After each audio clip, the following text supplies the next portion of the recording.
Ay, akala ko kung ano yung tanong. So, English. How do you do that po? sige. How do you do it? Question lang po is, can you tell me about your journey as an entrepreneur and how you started your business? Po?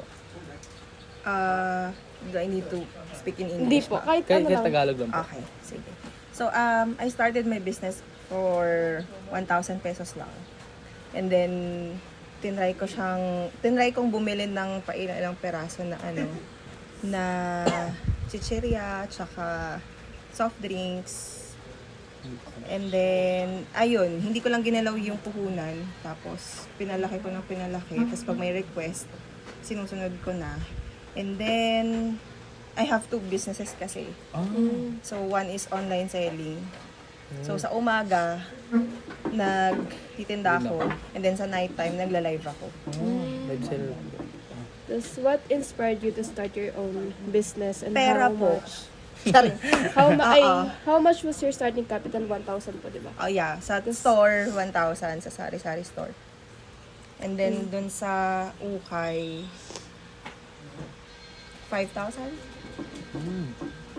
So, okay pa lang. Okay. 3 ba? Wala bang restrictions sa sasabihin?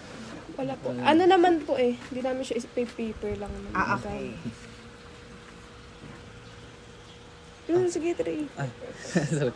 How do you identify and evaluate new business opportunities? It depends. Kailangan alam mo yung market mo. At saka, in my perspective, Opo. yun, market ko and also yung availability mo mismo kasi dapat totoo ka dyan kapag ka may business ka. What else? What challenges have you faced and as an entrepreneur in the face of In the face. ay gagi mali na.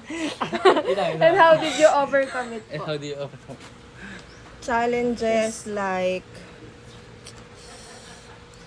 sa competitors. Siyempre, may mga iba ding magbebenta, ganyan. So, kailangan mag-build ka lang ng relationship sa sa customer mo. How do Hindi you naman sinabi, may quiz pala, babe. Tapos, ano ba? graduate na ako dyan eh. Next po is, how do you manage risk and make decisions in the face of Uncertainty. Uncertainty. Of course, kailangan ready ka.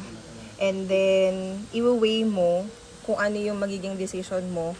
Like, for example, if magde-decide ka sa isang bagay, ano yung pros and cons nun.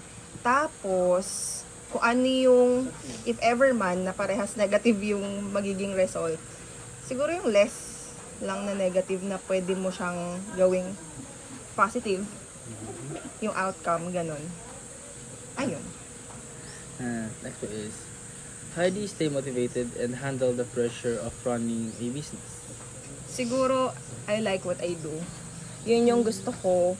Tsaka, diba? Yun yung gusto ko eh. Tsaka graduate din kasi ako ng HRM. So, mahilig akong magbenta. Tsaka, hindi ako mahilig mag-cook. Pero, yun yung gusto ko. At saka, syempre, kailangan mo ng pera. Tsaka at the same time, good thing na rin yung nasa loob ka lang ng bahay, pero may income ka. So, yun. How do you build and maintain relationship with customers po?